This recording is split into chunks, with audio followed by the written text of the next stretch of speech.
Welcome to the StatTree Help video module for Reshaping Data. To run some tests on your data in Julia, your data may need to be converted from wide format to long format.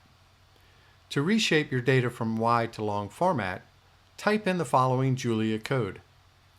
This code can be copied from the new browser window when you press the script button on the sending page from the StatTree Help module. If you've already saved your code, go to the Explorer pane, browse to the location of the Julia script, and double-click on the JL file. The script will appear in the top right pane. Select the lines of code to be run, then press the Run Selected icon. Julia will generate an output in the terminal pane. Here will be displayed the path and name of the newly generated long format data file.